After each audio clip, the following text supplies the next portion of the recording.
Hey guys, I decided to record this short video for you all. Hopefully it'll be short. I'm going to formulate this chapter 4.1 in QM standards. And the first thing I notice here, there is no header. So I'm going to click in the header area and I'm going to add my header. And I had already copied my header from the previous chapter. You can do that or you can type it in. So the header has to be in the right corner. And you also have to make sure the header is also in Arial font. And I think we've done size 11 for the other chapters, so we can keep just the header and footer at size 11. The rest of the chapters will be Arial font size 12. So push this to the left, click out of it. We now have our header, and this is the same header that's going to go on all chapters. Now I'm going to add the footer. I need just the page number. And I want to make sure it is in Arial font size 12, it's in black color, and it's pushed to the left. So we're good on the header and footer. Next, I want to see the navigation panel here. So there are two ways to do that. I can go into the view area and click on navigation panel, and I have the navigation panel here. If you cannot remember how to do this way, when you are in the home page, if you click on find, it gives you the navigation panel, and usually it's in the results section. Just make sure you click on headings and you will get to the same spot. So view and check on navigation panel, and here's our panel. So you'll notice that there are already some headings listed over here, but I haven't formatted this chapter yet. So it is with whatever kind of format it came with. So now first thing I will notice is it is in Arial font, but it's in size 12. So there are two ways to do that. Because I am going to fix all my headings, I can either highlight everything at once, as long as I don't have an image or a graph coming in in between all this. It's fine. Okay, there's an image, so I'm going to stop here, and then I'm going to say Arial font size 12, and then I'm going to skip the image and make sure this is also Arial 12, and as well as this should be Arial. Okay, now again, any text I'm just going to highlight and just make it size 12 Arial. Okay, so now everything in this chapter is in Arial size 12, and now I'm going to go and make sure my headings are in the right size. So I'm not going to just select from here. See, you notice heading 1 and 2 are not even up here right now. So this little arrow, not here, but this little arrow here, you click on that and it will give you, it will give you all the styles. So you always want the opening or the title to be in heading 1. So I'll go there, I right click on it, I click on modify. Here it is Arial, it is size 20, it's bolded, and that's how I want it, and in automatic or black font, color, and centered, I want it that way, and I'm going to say okay. So this yet has not changed, so I'm going to keep this highlighted and go back and click on heading 1. And that changes that. Now notice there's some extra spacing over here, and that's another thing you will do every time you modify your headings. Go here, click on format, and then click on paragraph, and look how this is at 20 points, and that is the reason. So bring that down to a 6. I've noticed a 6 point up before and 6 point after, and placing this at single is actually good spacing. It's the best I find. So 6 and 6 both sides, and we have better spacing now.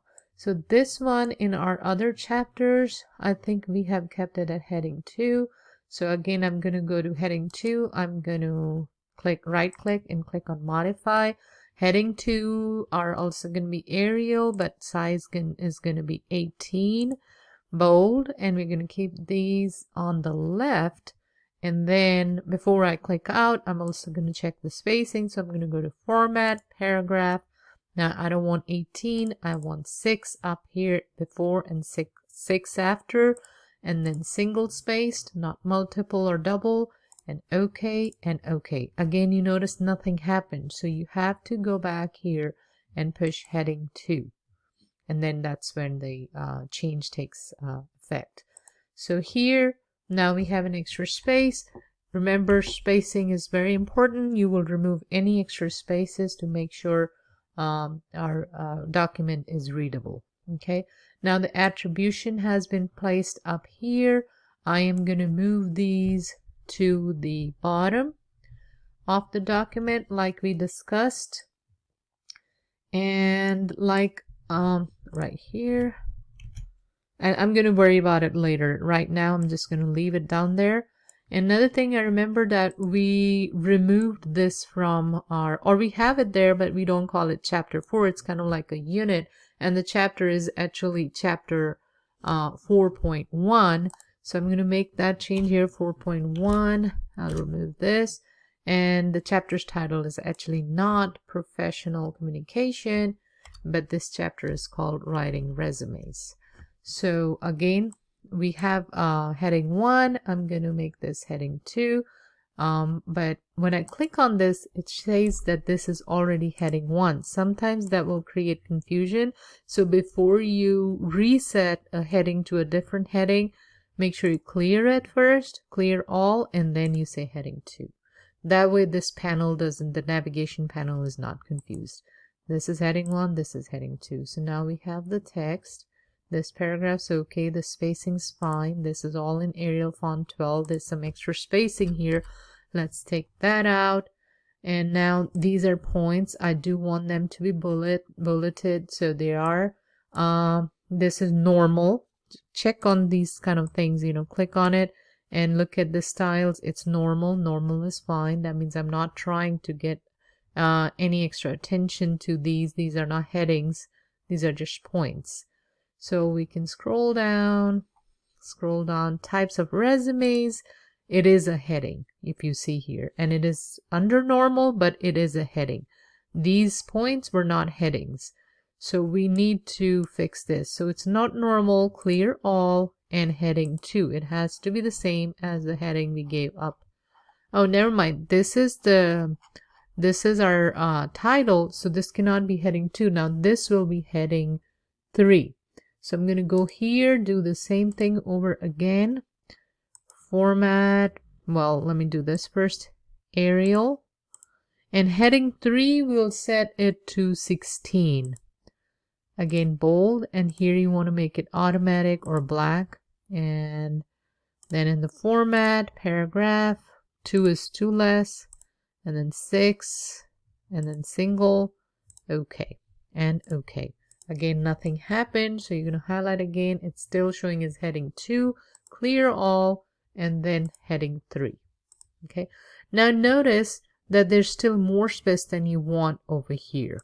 Okay, and you cannot just click back and make the document work that way. That will not work. So what you do in this situation, you will highlight this area, right click on it, then go to paragraph, and then again bring your 6 and 6 up here, single space, and then there you go. That's the extra space has been removed.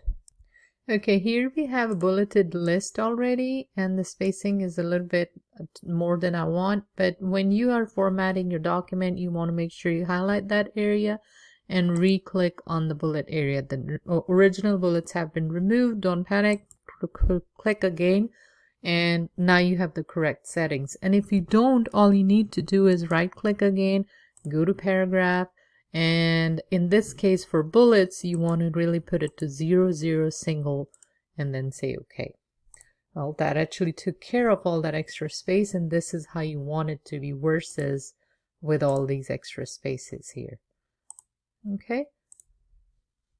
Okay, next we have an image, and this is a whole big image that takes a whole page, and I'm just going to try something.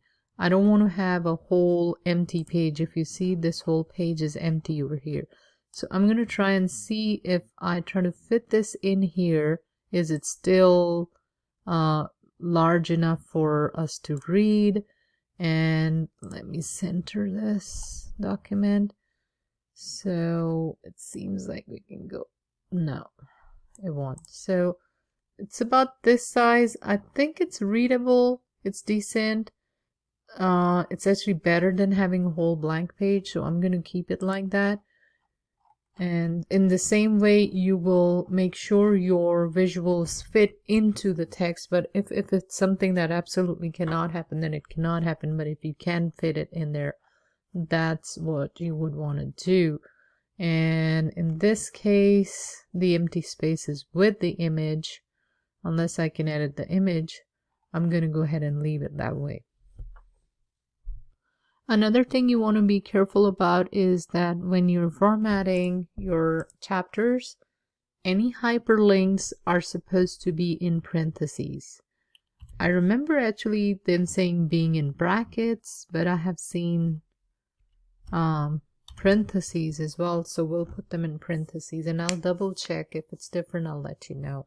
So you will put all hyperlinks in parentheses, and if possible, create not hyperlinks, these are the URLs will be put in the parentheses, and if possible, try to create hyperlinks. Here's an example of a heading that's not in the navigation.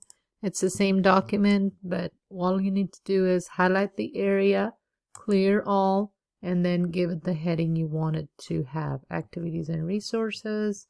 Let's give it a heading 2. And then look at all these extra spacing, doesn't matter. Highlight the area, start from the top line and go to the last line you want the effect, spacing to take effect. And then again, paragraph, we want it at 6 like we've decided already. Then single, and then OK. And that's actually created more room. That's just because there's these extra spaces that you have to manually go in there and remove. Okay. Here's another example that is going to show up in the accessibility issues menu up here when I open that, which is this is a table, and the accessibility checker is not going to like it. So first, let me turn this into a heading, clear all, and give it a heading 3, remove the extra space. And now to do this, I'm actually going to have to manually create a whole new table. Or else, let's take a look. Let's go to, remember how to check the accessibility. You click on File, then you go click on Check for Issues, and then the second option, Check Accessibility. You click on that, and you notice there's nothing else marked but the table, because we took care of everything else. And now for the table, let's see, we know the issue and why fix it. They're telling you that, but how to fix it? Let's see. Verify the table reading order by tabbing through the cells and ensuring the information is presented in an order that makes sense. Okay, as you see, I did recreate the whole table on a separate document and then copied it up here. Now you'll see we have 2 notifications. One is missing alt text and the other one is no header row specified. So to fix that, the no header row specified, click on the table and you will notice it opens or highlights this area, Table Tools. Click on Layout, and under Layout, check on this. It says Repeat Header Row, and you click on that. It didn't do anything here, but it took care of that problem. What it does is if this table was to go beyond that one page, this row would be repeated on the next page. Okay. So missing alt text, we already did that. So we right click on the image or graph or table, and then you look for table properties, and then here's alt text. This is a little bit different than the images as far as the symbol goes. So alt text, and then we need to add our title or description. So add your description here, and up here you can give it a title, action verbs, and click OK, and that's taken care of. Now this document shows that it has no more issues. And with this, our document is completely formatted, at least for the Word document. If we are required to do PDFs, that will be a whole separate story. There are no extra spaces. All all URLs are in parentheses. Headings are all in the navigation bar. They can be navigated. No more issues in the accessibility checker. And voila, I think I covered all the points. If there's something still left out, you can definitely write me an email or text me. Okay, thanks.